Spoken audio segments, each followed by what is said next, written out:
I have homeowners insurance and flood insurance. We had a storage unit with a lot of stuff and it was destroyed with a hurricane. My insurance adjuster told me that I had to file with my flood insurance because the place had water damage or flood. My flood insurance adjuster is saying that 98% I'm going to get a denial because the storage was not in the home and my home was not flooded. The storage unit said that homeowners insurance and renters insurance should be covering our stuff because in our agreement it states that we are supposed to get this type of insurance because they don't cover any of that. So what do I do to get our storage items that are damaged covered? I'm sure there are others in the same boat as me right now. There are, but not as many as you would think. This particular storm, so let's talk about the different types of insurance. This brings up a lot of different things. Yours is like a law school exam question. So I really appreciate that question, and it's unfortunate that you're going to go through this. So flood means that it comes from the ground up. Okay, so if it's determined that it came from the wind, a roof came off, or it came up under the eaves or a roof vent, that is not flood. That's just wet contents. My son-in-law got on the phone with his insurance company and he told this exact thing that I just said to his insurance agent, and the insurance person on the phone said, "Oh, so it's flood."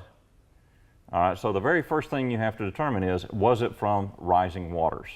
Because if it wasn't from rising waters, then it's not covered by flood. It's actually covered by your homeowners, and you would be covered under what's called the contents portion of your homeowner's policy. Okay. Now, if it was rising waters and it's not in your home, it should still be covered to a certain extent, but a much lesser extent. Flood coverage does not typically cover contents, so that's where you're getting this denial, and it's something that's going to have to be worked through very factually to determine what is and what is not covered.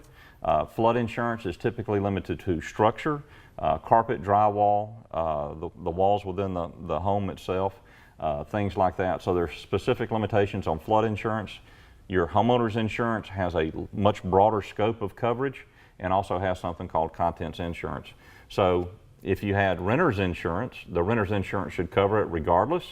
If you had homeowner's insurance, it's going to be a question of somewhat of facts that we need to flush out a little bit more. So that's one of those things where we need to get a little bit more information from you and just kind of double check that. Let me give you the example. Everybody saw the video from Mexico Beach where the waters came rushing in, the storm surge. That is flood. It came technically from the ground. In the fishbowl down here, downtown Panama City, what we call the fishbowl, the old Social Security Administration building, Vans Street Shop, unfortunately those were rising waters. They came in from the bay, and those two structures, I'm pretty sure, were damaged because of rising floodwaters. Mm-hmm.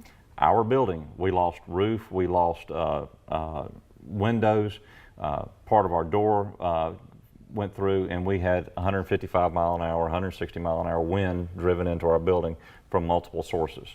Ours is not flood, even though it's wet. It didn't come from rising waters from the ground. The folks in the fishbowl, the folks in Mexico Beach, you know, it's going to be a combination of the rising waters and the wind. The reason why that's important, two different sets of insurance policies. If you are covered under the FEMA flood program, you're going to end up in federal court. If you are covered by a private insurance company, you may or may not be in federal court versus state court.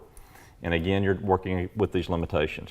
So it's something that you've got to parse out, take a deep breath. If you get denied, that's okay. It's a process. So work the process and go through.